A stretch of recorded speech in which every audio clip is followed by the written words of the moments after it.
Welcome back. Australia might soon have boots on the ground in Ukraine after the Prime Minister dramatically changed the government's tune on a proposed peacekeeping mission, saying it was open to consideration. The proposal, initially raised by British PM Sir Keir Starmer, would be for a coalition of the willing to protect any peace deal between Russia and Ukraine. And it comes as the US pauses all aid to the war-torn country. For their take, let's bring in Housing Minister Clare and Shadow Finance Minister Jane Hume. Good morning to both of you. Clare, this would be a pretty big escalation, wouldn't it, in our support to Ukraine? Would it put Australian lives at risk, having peacekeepers on the ground in Ukraine? Well, Nat, Australia's been absolutely steadfast in its support for Ukraine, and that's because it's in Australia's national interest to prevent incidents like what we've seen happen there.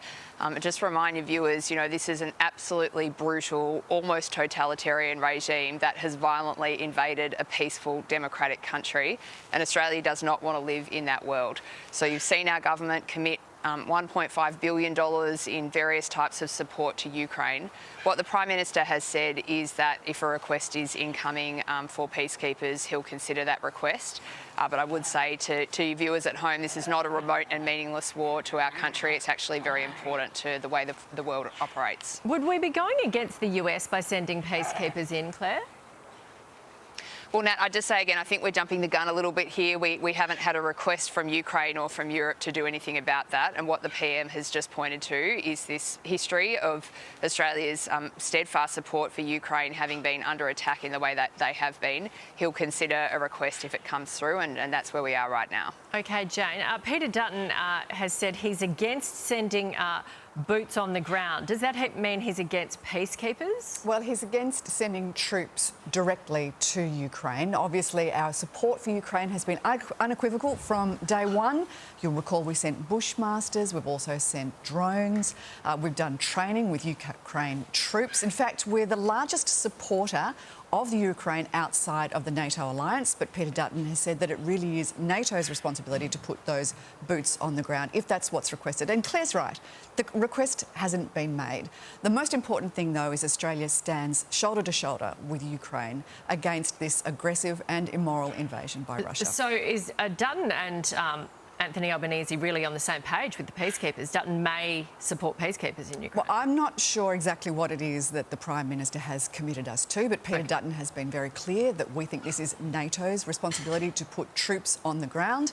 Our responsibility, though, is to support Ukraine any way we can. We'd urge the government to fast-track those Abrams tanks that have been committed to but not yet delivered to Ukraine. OK, moving on. The federal government is activating a national disaster response to assist Queenslanders once Cyclone Alfred arrives in the southeast later this week. There's also speculation the weather event could derail plans for the PM to call an election this weekend, not wanting him to leave the disaster zone to come back to Canberra and meet with the Governor-General and call the election. Clare, is the PM hoping to avoid bad optics here? Oh, Nat, politics is the furthest thing from the PM's mind today. People are literally sandbagging their homes, and I think the discussion about how this affects politics is irrelevant and really crass. The PM has gone to Brisbane to stand with people in southeast Queensland who are confronting what could be an incredibly extreme weather event.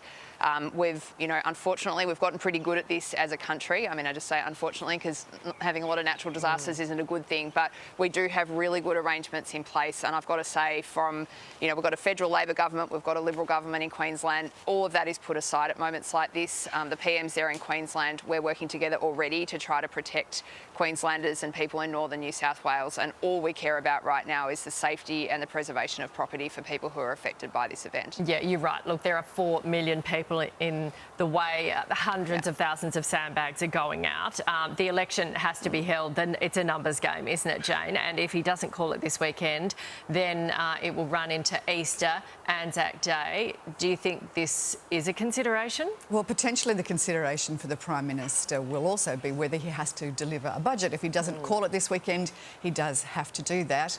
That would be something that we would encourage him to do. We think that the Australian public deserves that level of transparency as to what's actually in the books. We still haven't worked out exactly how the government's going to pay for the more than $20 billion commitments that they've made just since Christmas, while we want to make sure that the people of Queensland are most supported at this time. And I know that many of my colleagues, including Peter Dutton, are out there in their own electorates looking after themselves right now, battening down the hatches quite literally.